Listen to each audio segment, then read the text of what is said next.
Hey everyone, welcome back to the channel.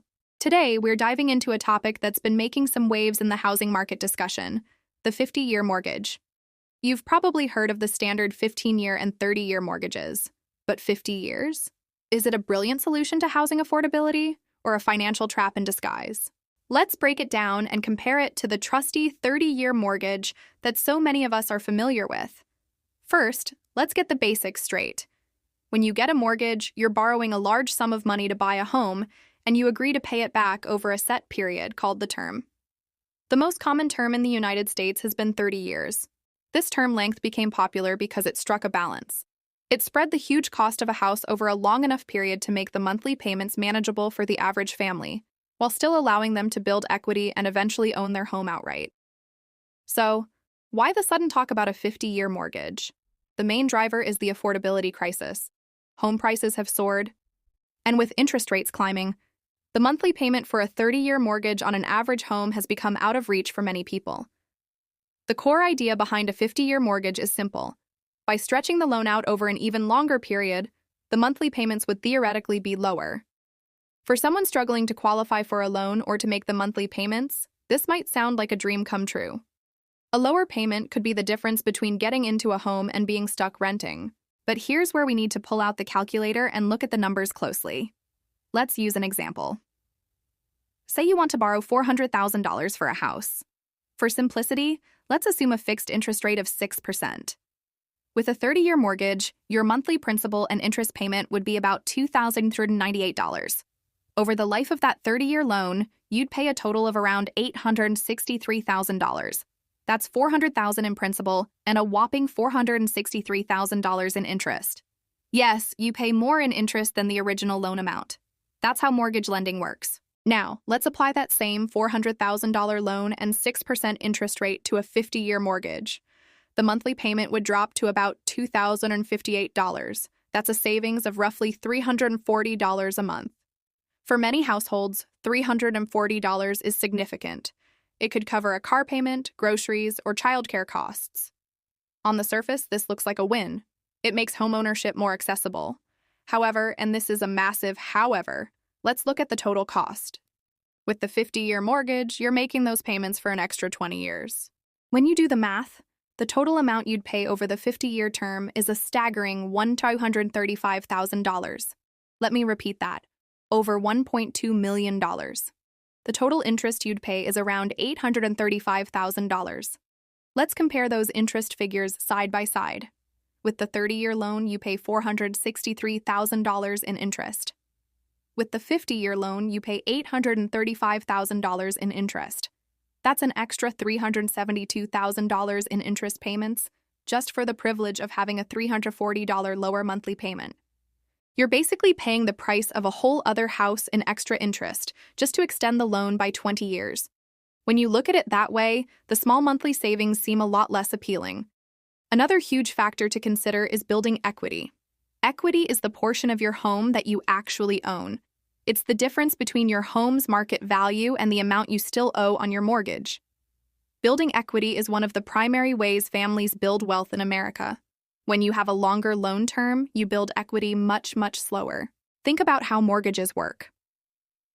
In the early years of your loan, the vast majority of your monthly payment goes toward interest, not paying down the principal balance. With a 30-year mortgage, it takes a while to start making a real dent in the principal. With a 50-year mortgage, this effect is stretched out even further. For the first decade, or even two, you'll barely see your loan balance go down.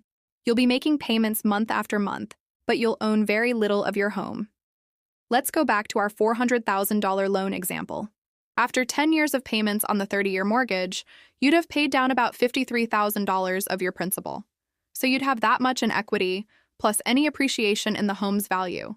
On the 50-year mortgage, after the same 10 years, you would have only paid down about $26,000 of principal. That's half as much equity built through payments. This slow equity growth can be a major problem. If you need to sell the house in the first 10 or 15 years, you might find that you owe almost as much as you originally borrowed. If home values have stagnated or dropped, you could even be underwater, meaning you owe more than the house is worth. This can trap you in the home, unable to sell without bringing a huge check to the closing table. Furthermore, Think about your life timeline. A 30-year mortgage is already a very long commitment. If you buy a home in your early 30s, you'll be in your early 60s when you finally make that last payment. You'd hopefully be mortgage-free just in time for retirement. With a 50-year mortgage, if you buy that same home in your early 30s, you'll be in your 80s when it's paid off. You would be carrying a mortgage payment deep into your retirement years, when your income is likely to be lower and fixed. This could create significant financial stress later in life. The dream of a debt-free retirement becomes much harder to achieve. So, who would even consider a 50-year mortgage? The main argument is that it could help first-time homebuyers in extremely high-cost areas get a foot in the door.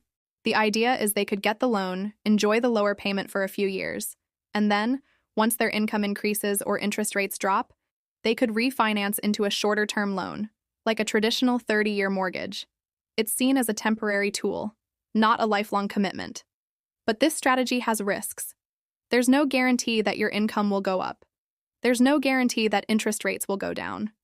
Refinancing isn't free. It comes with its own set of closing costs. And if your home's value doesn't increase enough, you might not have enough equity to qualify for a refinance at all. You could get stuck in that 50-year loan, paying an enormous amount of interest for decades. It's also worth noting that 50-year mortgages aren't widely available right now. They're more of a concept being discussed and offered by a very small number of niche lenders. They are not a standard product you can get from any major bank.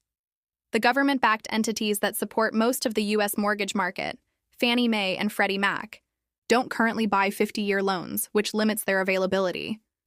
So let's sum it up. The 30-year mortgage is the established standard. It offers a balance between a manageable payment and the ability to build wealth over a reasonable, albeit long, time frame.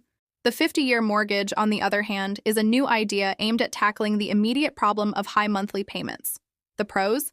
A lower monthly payment that might make homeownership possible for some who are currently priced out. The cons? You'll pay a fortune in extra interest over the life of the loan, you'll build equity at a snail's pace, and you could be stuck with a mortgage payment well into your retirement years. In my opinion, the small reduction in the monthly payment is simply not worth the massive long-term cost and the slow equity build. It feels more like a temporary patch for a bigger problem, housing affordability, rather than a sustainable long-term solution for families. It could put borrowers in a very precarious financial position for a very long time. Before you ever consider a loan product like this, it's crucial to speak with a trusted financial advisor or a reputable mortgage professional. They can help you run the numbers for your specific situation and understand the long-term consequences. Don't just look at the monthly payment. Look at the total cost of the loan and your overall financial goals. What do you think? Is the 50-year mortgage a helpful tool or a dangerous trap? Let me know your thoughts down in the comments. I'm really curious to hear your perspective on this. Thanks so much for watching. If you found this video helpful, please give it a thumbs up and consider subscribing for more content on finance and real estate. See you in the next one.